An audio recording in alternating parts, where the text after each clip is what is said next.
जत विधानसभा मतदारसंघातील मायबाप जनतेने भारतीय जनता पार्टीचे राज्याचे नेते आदरणीय देवाभाऊनी मला जत विधानसभा मतदारसंघामध्ये लढण्याची संधी दिली आणि त्या संधीचं सोनं करण्यासाठी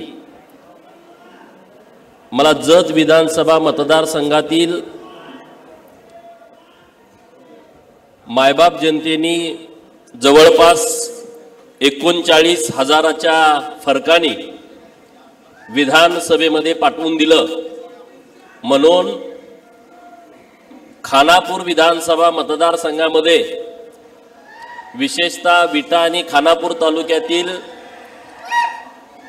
माझ्यासोबत सातत्याने राहणाऱ्या आशीर्वाद देणाऱ्या जनतेच्या वतीने माझा सन्मान ठेवलाय। या सत्कारासाठी उपस्थित आदरणीय सदाभाऊ, माननीय पृथ्वीराज बाबा, माननीय ब्रह्मानंद सेठ, माझ्या या विधानसभेच्या निवडणुकीमध्ये ज्यांनी खूप मेहनत घेतली ते माननीय डॉक्टर रवींद्र आरळी साहेब, माननीय परशुराम भैया मोरे, माननीय अतुलजी मोरे, माननीय रवींद्रजी मानवर, माननीय महबूब शेख, जयवंतरावजी सरगर, आपले डी.के. पाटील साहेब पण या कार्यक्रमाला योगायोगाने उपस्थित आहेत। व्यासपीठावरती उपस्थित मुचंडी गावचे सरपंच रमेश देवरसी, बिळूर गावचे सरपंच माननीय लक्ष्मणजी जगोन, माननीय हरिसेठ आणि हा कार्यक्रम आयोजित करणारे माझे सहकारी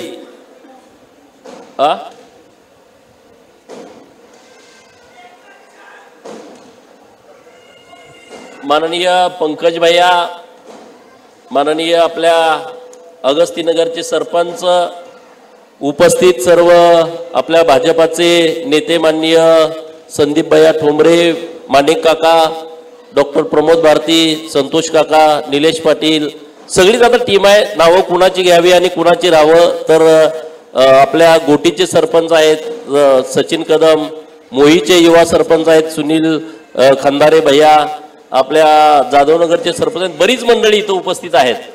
आणि खरं तर मोठ्या संख्येने पहिल्यांदाच इतक्या भगिनी या कार्यक्रमासाठी उपस्थित आहेत। पाऊस असल्यामुळं आपलं ठिकाण अचानक चेंज झालं आणि अर्ध्या तासापूर्वी तुम्हाला निरोप दिल्याच्या नंतर सुद्धा तुम्ही इतक्या मोठ्या संख्येनं या कार्यक्रमासाठी उपस्थित आहात। तुम्हा सर्वांना मी मनापासून धन्यवाद देतो। पत्रकार मित्र पण इथं उपस्थित आहेत। खरं तर आता सदाभाऊ बोलल्याच्या नंतर मी काय बोलावं असा माझ्या मनात प्रश्न आहे। भाऊ इतकं मनातलं बोलतात सगळ्या लोकांच्या, त्यामुळे लोकांना भाऊंना ऐकत राहावं वाटतं। आज हा जो सत्काराचा क्षण आलाय त्याचं सगळं पहिल्यांदा सगळं श्रेय जातंय की खानापूर आटपाडी मतदारसंघातील लोकांना, की ज्यांनी मला 2009ला मतदान केलं, ज्यांनी मला 2014ला मतदान केलं, ज्यांनी 2019च्या लोकसभेमध्ये मतदान केलं। कारण एकदा कार्यकर्ता हारला तर लोक विश्वास ठेवत नाहीत, परंतु तुम्ही सातत्यानं मी लढलं पाहिजे आणि माझ्या पाठीमागे उभा राहण्याची भूमिका तुम्ही सगळ्यांनी घेतली, त्याबद्दल खानापूर आटपाडी तालुक्यातल्या सगळ्या मायबाप जनतेला मी मनापासून धन्यवाद देतो। दुर्दैवानं 2019ला मला इथं निवडणूक विधानसभेची लढता आली नाही, मला पार्टीनं बारामतीला पाठवलं। 2024ला इथं परत निवडणूक लढता आली नाही, परंतु डॉक्टर आरळी साहेबांनी मला 1 वर्षापूर्वी सांगितलं की तुम्ही जतला निवडणूक लढायला आलं पाहिजे। म्हणजे गुपचूप चाललं होतं आमचं। डॉक्टर साहेब म्हणले की तुम्ही जतची तयारी करा आणि ते वर पण निरोप देऊन आले होते की गोपीचंद पळकरांना तुम्ही जतमध्ये निवडणुकीला उभं करा। मग सदाभाऊंचं माझं ठरलं की आता एकानं विधान परिषदेत जायचं आणि एकानं विधानसभेत जायचं। दोघं आता देवाभाऊच्या दोन्ही खांद्यावर बसायला नको, एकानं खाली उतरूया, एक आहे ठीक आहे असं आमचं ठरलं। आम्ही कामाला लागलो।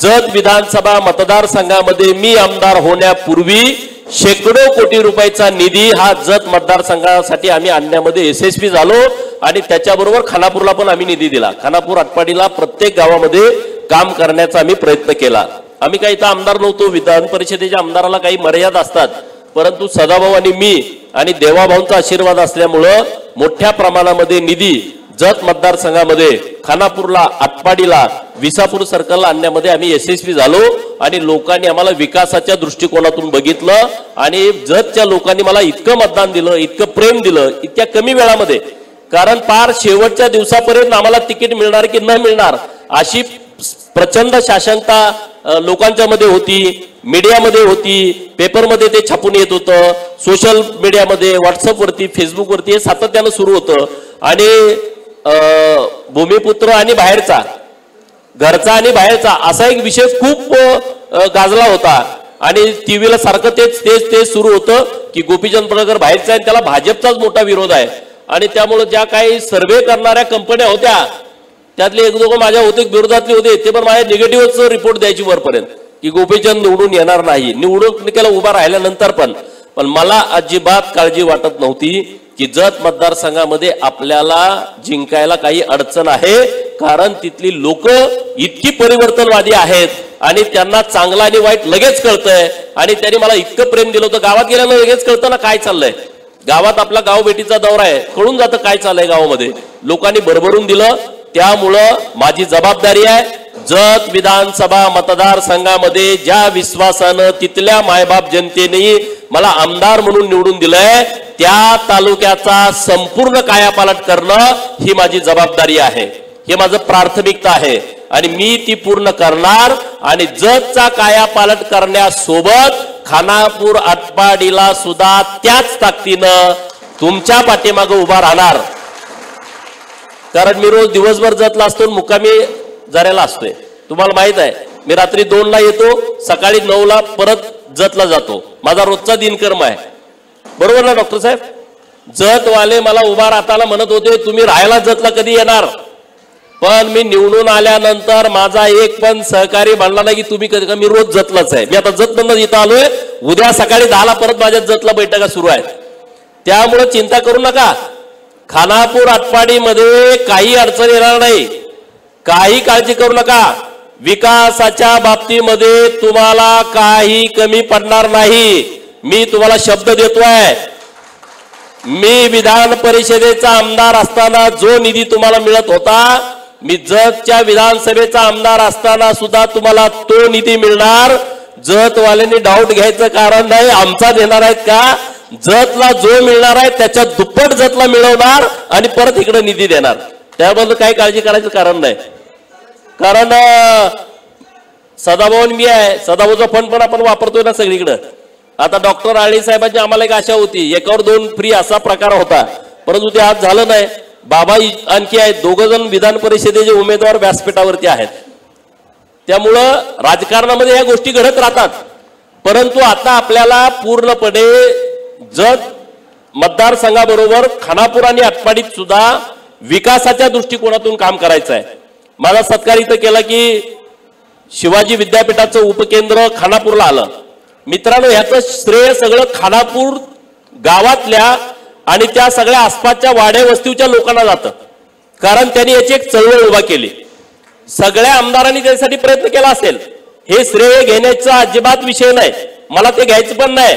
पण राज्याचे मुख्यमंत्री माननीय देवाभाऊंना आणि उच्च तंत्र शिक्षण मंत्री माननीय चंद्रकांत दादांना आपल्या सर्वांच्या वतीनं धन्यवाद द्यायचा आहे की हे उपकेंद्र त्यांनी आपल्या खानापूरला दिलं, कारण सांगलीकरांची पण मागणी होती ते उपकेंद्र सांगलीमध्ये व्हावं. आणि तुम्हाला माहित आहे शेवटी सांगलीमध्ये ताकद मोठी आहे.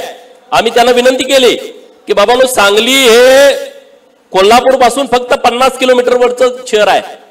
सांगलीमध्ये जिल्हा परिषद आहे, कलेक्टर ऑफिस आहे, जिल्हा न्यायालय आहे, वेगवेगळी सगळी ऑफिसच सांगलीत आहेत. परंतु खानापूर तालुक्यामध्ये जो दुष्काळी भाग आहे, इथं जर शिवाजी विद्यापीठाचं उपकेंद्र झालं तर आमच्या तालुक्यामध्ये एक मोठी शासकीय संस्था उभा राहील आणि इथं एक मोठं परिवर्तन विकासाच्या दृष्टिकोनानं होईल. तुम्ही आम्हाला समर्थन द्या. आणि त्यांनी सुद्धा समर्थन दिलं. सिनेटमध्ये जेव्हा ठराव झाला तेव्हा सांगलीतले जे सिनेटचे मेंबर आहेत त्यांनी सुद्धा या गोष्टीला पाठिंबा दिलेला आहे. त्यामुळे त्यांचंही आपण मनापासून आभार व्यक्त केलं पाहिजे, धन्यवाद दिलं पाहिजे. त्यामुळे आता हे जे उपकेंद्र झालंय ते जून पासूनच सुरू होणार आहे. तिथं आता इमारती वगैरे बघा, विद्यापीठाची लोक येतील, इथली काय मदत लागली आम्हालाही बोलवा.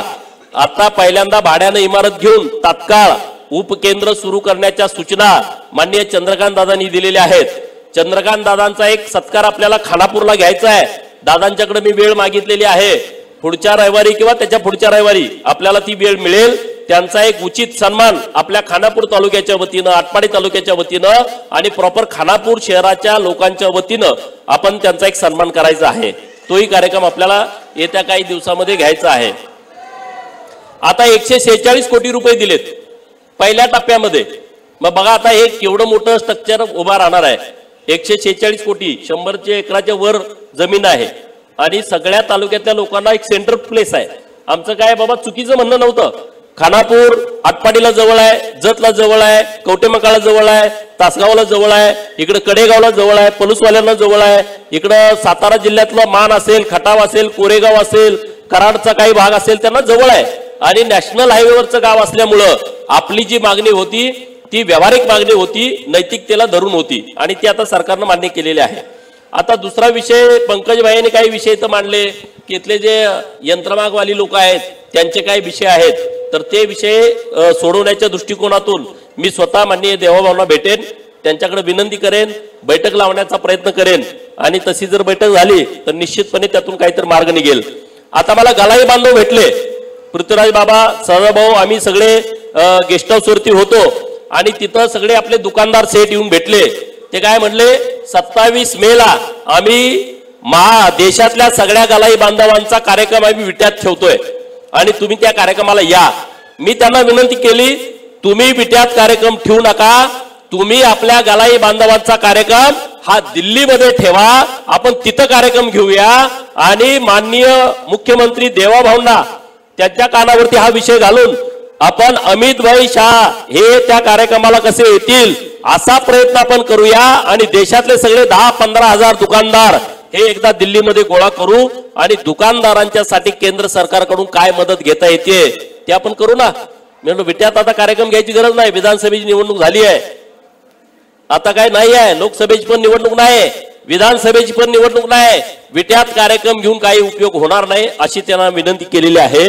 आणि बाबा तुम्ही त्यांच्याशी बोलून घ्या, आपण एक चांगला विषय घेऊन हे जे MSME मंत्रालय आहे त्यांच्या माध्यमातून आमचे जे दुकानदार आहेत त्यांना त्या खात्याच्या अंतर्गत घेऊन त्यांना सबसिडी कसे मिळेल, वेगवेगळ्या आता ह्या सगळ्या मशिनरी लावतात, होलमार्क सेंटर असेल किंवा रिफायनरी करण्याचे विषय असतील, टनच्या मशनी असतील, तर त्या सगळे विषय हे MSME खात्याच्या अंतर्गत घेऊन त्यांना सबसिडी कशी देता येईल. कारण दुकानदार काही नवीन पोर आहेत, त्यांच्याकडे आता एवढी आर्थिक परिस्थिती नाही आहे, ते एवढं भांडवल लावू शकत नाहीत, तर त्यांच्यासाठी काय प्रयत्न करता येतोय का, तर तशा पद्धतीचा आपण प्रयत्न आता येत्या काही काळामध्ये करणार आहोत.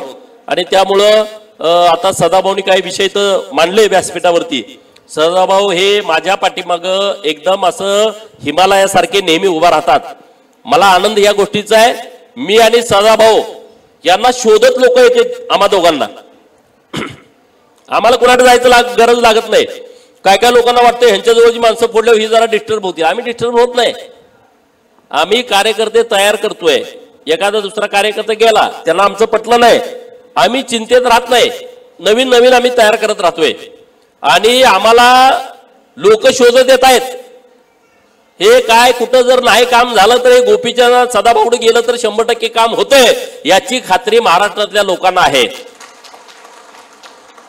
आमच्या विरोधकांना वाटतं यांना कुठनं कळतं एवढं सगळं मटेरियल, ह्यांच्याकडे काय थिंक टँक आहे का, आमच्याकडे थिंक टँक बिंक काय नाही, आमच्याकडे पाणी ठेवायचं पण टँक नाही, परंतु आमच्याकडे लोक आहेत जी लोक आम्हाला शोधत येतात आणि मी आणि सदाभाऊ त्यांच्यासाठी प्रामाणिकपणे काम करतो. विधानसभेचं अधिवेशन चालू झालं, अरे आमच्या पायाला चेन नसते, कोण ना कोण तर आमच्याकडे आलेलंच असतंय, आम्हाला ह्याला मिटिंग लावायची आहे, त्याची बैठक लावायची आहे, ह्याचं निवेदन द्यायचं आहे, त्यांना मुख्यमंत्री महोदयांना भेटवायचं आहे, या मंत्र्यांना भेटवायचं आहे, अशी सगळी लोक आम्हाला भेटत राहतात. आणि आम्ही त्या लोकांचं प्रामाणिकपणे काम करतो, त्यांना नेऊन त्या मंत्री महोदयांच्याकडे घेऊन जातो आणि त्यांचा प्रश्न निकाली निघावा यासाठी मी आणि सदाभाऊ मनापासून प्रयत्न करतो आणि देवाच्या कृपेने त्या गोष्टीला यश येतं आणि मग लोक ते आम्हाला आशीर्वाद देतात. आणि तोच आशीर्वाद असेल कदाचित की मला जतमध्ये तिकीट मिळालं, जतच्या लोकांनी मला स्वीकारलं आणि मला आमदार म्हणून मुंबईला पाठवलं. आता बऱ्याच जणांची तोंड बंद झालेली आहेत. इथल्या लोकांचं लक्ष खानापूरपेक्षा जतकडे जास्त होतं की नाही सांगा. आणि ते ज्यांना फोन करायचे ते आमच्या विरोधात असायचे. ज्यांना फोन करते हे निवडून येत नाही, हे खुश व्हायचे. हे काही निवडून येत नाही अरे पण तुम्ही ज्याला फोन करता ते तुमच्यासारखाच, तो तुम्हाला काय सांगणार.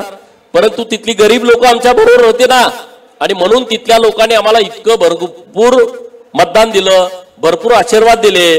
आता उद्या 3 बैठका ठेवल्या आम्ही. सगळं प्रशासन माझ्यासोबत आहे. प्रांत साहेब, डीवायएसपी साहेब, सगळं प्रशासन गावागावात आता बैठका लावलेत.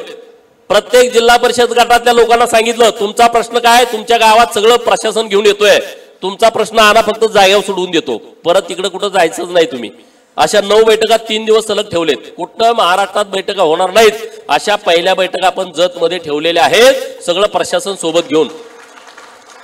तहसीलदार साहेब असतील, बीडीओ साहेब असतील, पीडब्ल्यू असेल, एमएससीबी असेल, सगळी खाती गावात जाग्यावर काढ का कोणाचा काही विषय असू दे, परत करतो, नंतर करतो, बघतो, तू कुठल्या पार्टीचा आहे काय नाही, आम्ही जाग्यावरती सगळे प्रशासन घेऊन आम्ही तशा बैठका उद्यापासून आयोजित केलेल्या आहेत जतमध्ये. उद्या, परवा आणि 13 3 दिवस 9 जिल्हा परिषद गट. आता बाबा आपली जबाबदारी वाढली आहे.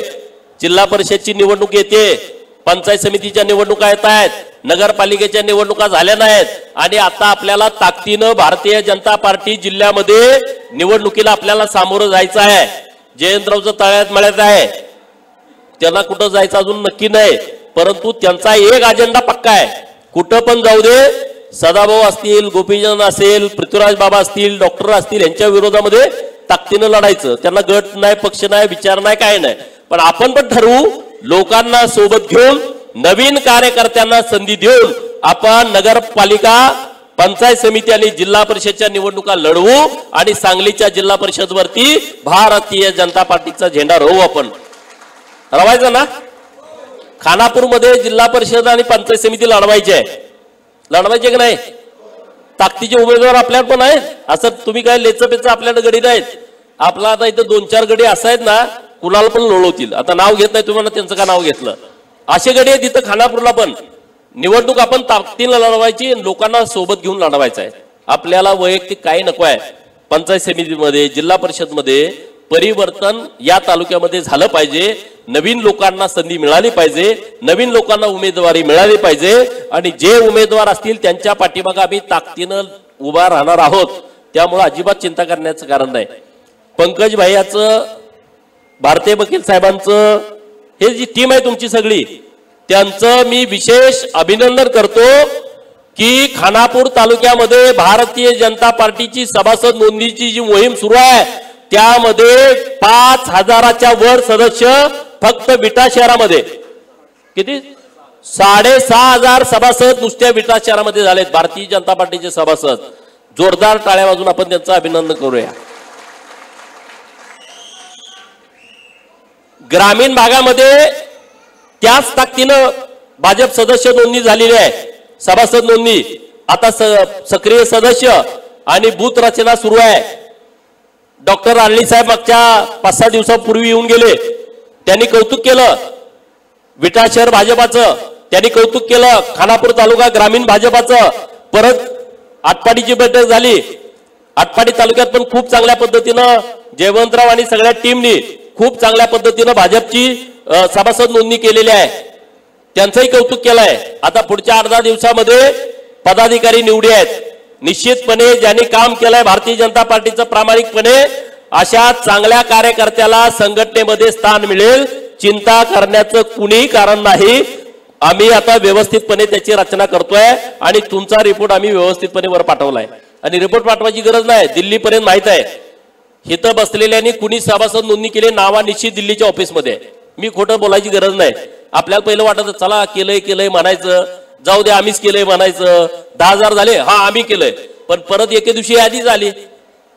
बरोबर, चंद्रकांत काळेने किती केलंय, नाथा सरकारने किती केलंय, यशवंत मेटकरनी केलेत का नाही केले, सगळ्यांची नावच आली आणि त्यामुळे परत गडी आपलं पळायला लागला, अरे माझं नावच नाही. मग हे शोधायला लागले कोण सभासद आहेत. इकडं छोटू त्यांनी तर 1000 आणि त्यांच्या मिसेसनी काही सभासदाची नोंदणी केलेली आहे. हजारच्या वर सुद्धा खूप लोकांनी नोंदणी केलेली आहे. त्यामुळे खूप चांगल्या पद्धतीनं भाजपचं काम आपल्या मतदारसंघामध्ये सुरू आहे. काही चिंता करू नका, काही काळजी करू नका. प्रत्येक गावच्या सरपंचांना, उपसरपंचांना, ज्या गावात आपले सरपंच नाहीत त्यांना पण विनंती करतो, तुम्ही तुमच्या गावातली कामं हे ब्रह्मानंद शेटकडे तुमच्या गावातली जी मागणी आहे ती मागणी तुम्ही येत्या 2-3 दिवसामध्ये द्या. तुम्हाला गावात काय अपेक्षित आहे तशा पद्धतीनं तुम्ही मागणी फक्त द्या. आम्ही काही ना काही करून विनंती करू देवाभाऊंच्याकडून खानापूर मतदारसंघासाठीचा वेगळा निधी आम्ही सरकारकडून मान्य करून आणू आणि गावागावातली राहिलेली कामं सगळी पूर्ण करून देऊ. हा शब्द मी तुम्हाला या कार्यक्रमाच्या निमित्तानं देतोय. आज माझा सत्कार झाला, मला आनंद आहे. दुःख याचा आहे की खानापूरमध्ये मला 19ला पण निवडणूक लढता आली नाही आणि 24ला पण लढता आली नाही.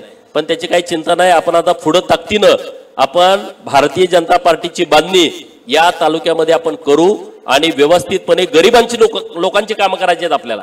आपल्याला वैयक्तिक काही विषय नाही. तुम्ही आता रोजगार हमीच्या माध्यमातून आम्ही जतला रोजगार हमीची योजना राबवतोय. आता जवळपास आम्ही ठरवलंय एप्रिल महिन्याच्या एंड पर्यंत किमान 2000 लोकांना फीर मंजूर करून द्यायची आम्ही ठरवलंय. खानापूरमध्ये पण तो कार्यक्रम करू ना, आपण आटपाडीमध्ये तो कार्यक्रम करू. एका शेतकऱ्याला एक फीर दिली म्हणजे 5 लाख रुपये मिळत आहेत. लखपती करायला काय लागते हो, हे काय नुसतं भाषणात नाही. आम्हाला गावातल्या माणसाला लखपती करायचं आहे तर काय कसं करणार. त्यांना एक फीर दिली का 5 लाख रुपये सरकारचे मिळत आहेत. त्यांना एक गोटा दिला लाखो रुपये मिळत आहेत. त्यांना एक घरकुल मंजूर करून दिलं 2,08,000 रुपये मिळत आहेत. ही कामं करायची आहेत ना, गरिबांची कामं ही करायची आहेत. गावातल्या सगळ्या लोकांना आयडेंटिफाय करा की ज्यांना रोजगार हमीच्या योजनेमध्ये त्यांना बसवायचं आहे, एक तरी त्याला वैयक्तिक लाभाची योजना द्यायची. हे आज संकल्प या कार्यक्रमाच्या निमित्तानं करा. एक तर द्यायची गरीब माणसाला शोधून आणा आणि त्याचा प्रस्ताव द्या. कोण मंजूर करत नाही त्याचं मी बघतो. प्रस्ताव फक्त तुम्ही तिथं परिपूर्ण आणून द्या. तो प्रस्ताव तुम्हाला मंजूर करून द्यायची व्यवस्था आम्ही सरकारच्या माध्यमातून करतो. त्याची अजिबात चिंता करण्याचं कारण नाही. आणि आता काय संघर्षाचा वेळ नाही. आता आपलं सरकार आहे. राज्यात देवाभाऊ मुख्यमंत्री आहेत. आपल्या मंत्रिमंडळामध्ये लोक आहेत. एकनाथ शिंदे साहेबांसारखा एक सहकारी देवाभाऊंच्या बरोबर आहे. आपण चांगल्या पद्धतीनं लोकांची कामं करू शकतोय. रस्ते, पाणंद रस्ते ही कामं खूप महत्वाची आहेत की आपल्याला करायची आहेत.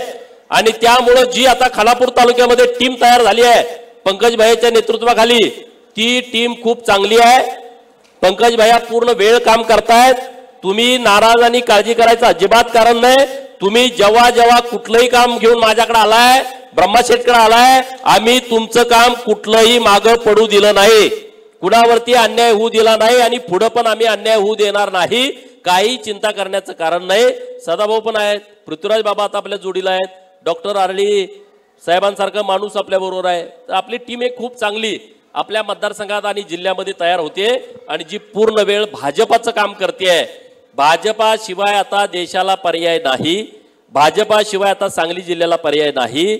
महायुती तर आहे आपलीवर, परंतु आपण आपला पक्ष वाढवणं आपली जबाबदारी आहे, आपलं काम आहे, आपलं कर्तव्य आहे. आणि तशा पद्धतीनं आपण भाजप वाढवत राहूया आणि लोकांच्या मध्ये जाऊया, लोकांची कामं करूया. इथून पुढं विटा शहरामध्ये मोठ्या पद्धतीनं लोकांचा रिस्पॉन्स आहे. तर तुम्ही सुद्धा लोकांत आता चांगलं जाताय तर आणखी लोकांमध्ये जावा, लोकांची कामं घ्या. जी काही शहरामध्ये कामं करायची आहेत आपल्याला, तुम्ही काही कामं मला सुचवली ती कामं पण मी तुम्हाला निधी देण्याचा आपण 100% प्रयत्न करतोय. शहरामध्ये चांगल्या पद्धतीचा आपण निधी देऊ, ग्रामीण भागामध्ये पण आपण निश्चितपणे कामं करू.